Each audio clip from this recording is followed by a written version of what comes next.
There is a signal broadcast every second of every day through our television sets. Even when the set is turned off, look around.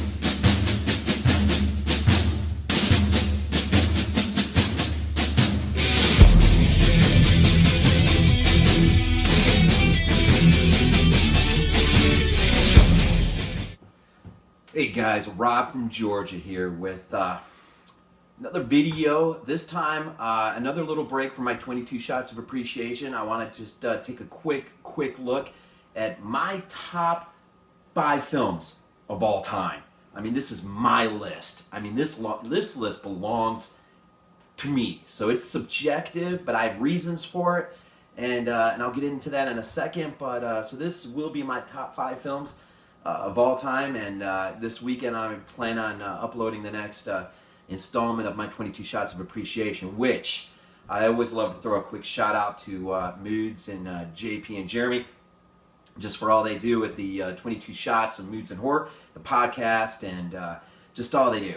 And if it wasn't for them inspiring me, and Kyle Thomas as well, as his 300 subscriber contest really lit a fire on me in terms of, you know what, I'm going to need to do this. I need to try this out and see what happens with it.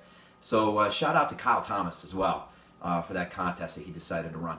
But before I get into my top 5 real quick, I just want to share a gift I got today. This is awesome. I don't get gifts like this very often, and this is along with my top 5 films of all time. There are 5 posters that ultimately will go with these 5 films. And right now, well, as of today, I have 3 of the 5, so I need 2, and I'll show you what that is. Of course, it is Ridley Scott's 1979 classic, Alien.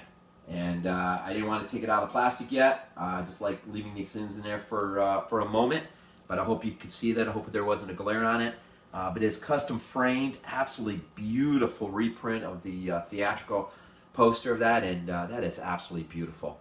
And so that'll be going up somewhere. Probably wait till we move, and we are heading out to North Carolina, and in the next couple weeks. So transitioning there. I also want to say thank you to Moods for the video that he put up recently, which incited a few people to come out and sub my channel, which is VHS82', which I so much appreciate. Thank you to everyone out there who recently subbed. I really do appreciate it. I'm really going to try hard over the course of the time to come to just try to do a better job at the videos that I love doing.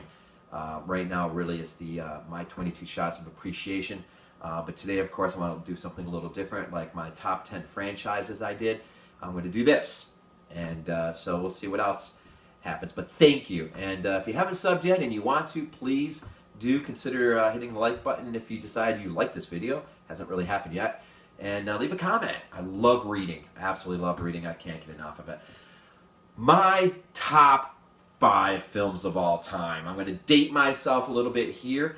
I was born in 1970, so I would say roughly between 1975 and 82 were the magical years for films that had a huge impact on me. And I think these 5 films, you may be surprised or not really see what really connects these 5 films, but I think it's a sense of tragedy. You know, I don't want to get too old school, but Aristotle, his idea of a tragedy. Well, there are 4 species, or I guess we could just say types, 4 types of tragedy. Character, suffering, complexity, and spectacle, which is probably the closest to horror-like elements. And but probably there is either a combination of or one of these elements running through all 5 films. And I don't know what draws me to tragedy or tragic elements in a film, but all my entire life I've been drawn to this, and it drives some of the people in my life crazy because I really do have a hard time with comedies. I mean, they have to be a certain type.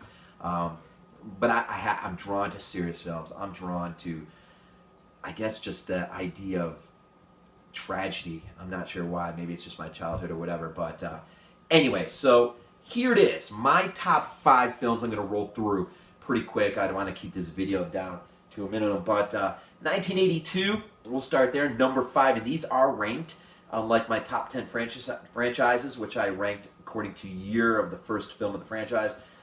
This one I will rank 5 through 1 the way they fall for me. And so number 5, Nicholas Meyer, 1982, gave his contribution to what and would end up being the Star Trek franchise. And it is Star Trek II, The Wrath of Khan. Whether it's Moby Dick, the thematic or the themes of Moby Dick, or Tale of Two Cities, the idea of lost youth and regaining that youth even at the cost, terrible cost of losing somebody close to you. It's just an incredible film. If you're not a huge Star Trek fan, I highly suggest that at least, bare minimum, give this one a chance. Star Trek II, The Wrath of Khan, 1982. Of course, Nicholas Meyer. He would go on to do Part 6 as well. And just a phenomenal job, I thought, in terms of his contribution to that franchise. Another space franchise, 1980. This movie, when this movie came out and I saw this in the theater, it literally blew my mind away, and I've loved this film ever since. Irvin Kershner, Eyes of Laura Mars, I think, some other films, but that is George Lucas's film professor. Of course, as far as I'm concerned, he taught George Lucas how these films should be done when he gave us The Empire Strikes Back. And this, of course, is my this was a Christmas gift from my brother-in-law, who took the original trilogy off of VHS and transferred them to DVD and packaged them up. I mean, just did the whole thing for me. And so it's got that nostalgic feel when you put it in, and it's, of course, the original, the way they were before they tampered with them. And I love this. Of course, I do have special editions, but the original, The Empire Strikes Back, and I absolutely love this film. Love this film. Number 3, Sir Ridley Scott, in 1979, thought he would take some of the elements of the original Star Wars film and sort of take it to greater lengths in terms of making the future look about as bleak as possible. And of course, that is Alien, 1979. Of course, the poster that I just got today, which is so beautiful. In fact, Ridley Scott even went as far as saying that this was sort of like his homage to the Texas Chainsaw Massacre, but in space. And this film is an absolute classic. I mean, I love this film. I could watch this film over and over and over and never get tired of it. Especially the extended cut of it. I absolutely love Alien, 1979. That's number 3. Number 2, of course, I dropped the story in the podcast of how I almost got to see this movie in the theater when I was 12, but I had a buddy chickened out on me. And if you're a big podcast listener, if not, you should be. Maybe you've heard me drop that story before, but of course I am referring to John Carpenter's 1982 masterpiece, The Thing. This movie, number 2 on my list. I mean, this is between this and number 1, they sort of interchange every once in a while, but the score, I think this is an absolutely perfect film. There is nothing wrong with this movie from start to finish. It is absolutely perfect. And maybe it should be my number 1, but my number 1, the roots of how it impacts me, goes even deeper than this. And so, John Carpenter's 1982 masterpiece, The Thing, of course, adapted from Campbell's short story, Who Goes There, from 1932, I think. Number 1, 1975. Saw this in the theater. I was only 5, and it's only because every time the commercial came on TV, I threw tantrums on the floor, and my mom finally got sick of it and took me to the theater, and yeah, it's been with me ever since. Steven Spielberg's absolute classic, 1975, Jaws, the 30th anniversary edition of that. I can't say enough about this film. This film is my number 1. my top 5, my number 1. I love this film. It's not as near as perfect in my mind as The Thing, but boy, man, it's been with me ever since I was little, and it gave me nightmares. And I don't know. It's just, I don't know what to say about this film, but it is.